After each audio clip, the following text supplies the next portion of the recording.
this is Lucy at Pilates Birmingham.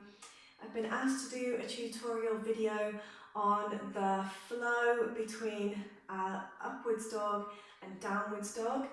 This little flow is definitely not for you if you've got any injuries in the body, any injuries at all.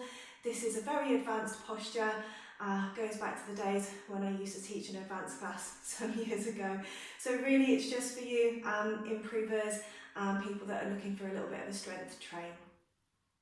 So I'll just do one flow all the way through without talking, and then I'll break it down and I'll show you some ways that you can work with it and get stronger.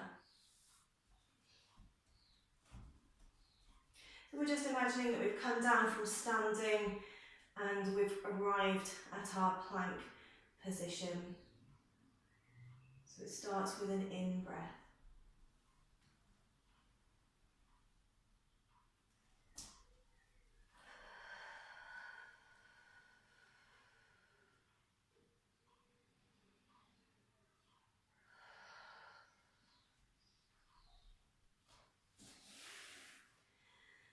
So there's a few things with the transition.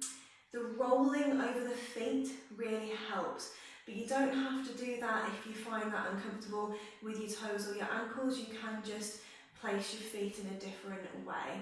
But really the main thing that you need to have to do this exercise is the ability to do a slow lower. So we'll just break that down. So from your plank position, your toes are tucked under. You come into your slow lower elbows into the sides. You need to be able to hold so that you can push forwards with your toes and roll onto the tops of your toes. The spine just sags down, the shoulders draw down, and then you're rolling over your toes to come in to the downwards dog.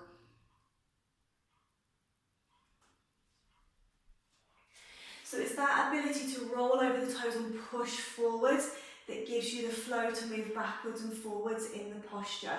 But what you can actually do, if you find that that's not good, arthritis in the toes, anything like that, so you can come down into your slow lower. You can just push forwards without rolling over your toes, and you can come up to there. And if you want to, you can then place your feet flat and you can be in that position. And then you can tuck your toes again if you want to from there to push up into your downwards dog. So that's a little progression you can do with your toes. The next thing is just practicing that slow lower, because it's the ability to hold yourself in that position whilst you push forward and come up. If you haven't got the ability to hold, that's where you're going to struggle with that part of the exercise. So a couple of things you can do. You can bring yourself in to your box position, navel to spine, and you can just work that same push and hold position on the arms.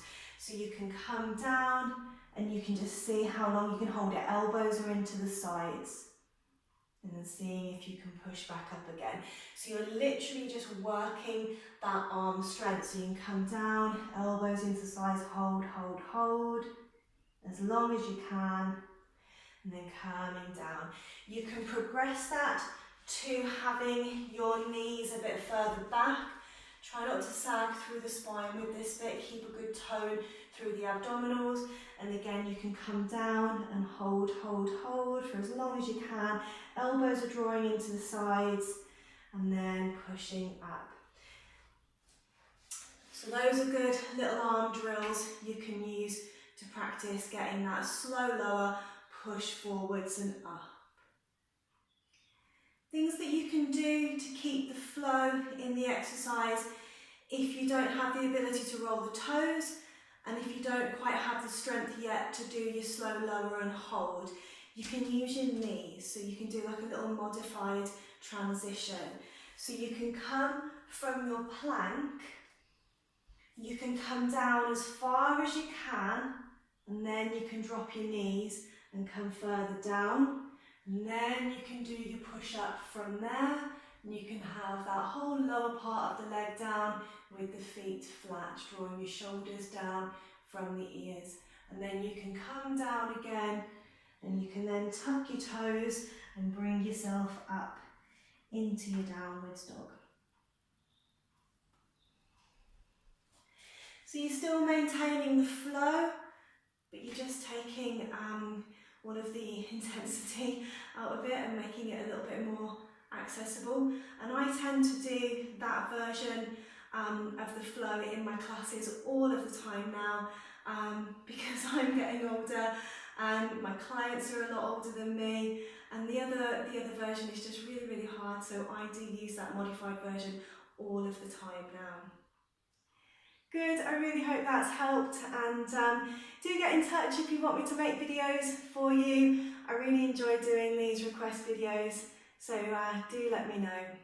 And if you did enjoy the content in this video, please like and share, and also have a look at my other videos on my channel and do subscribe. And thanks so much for watching.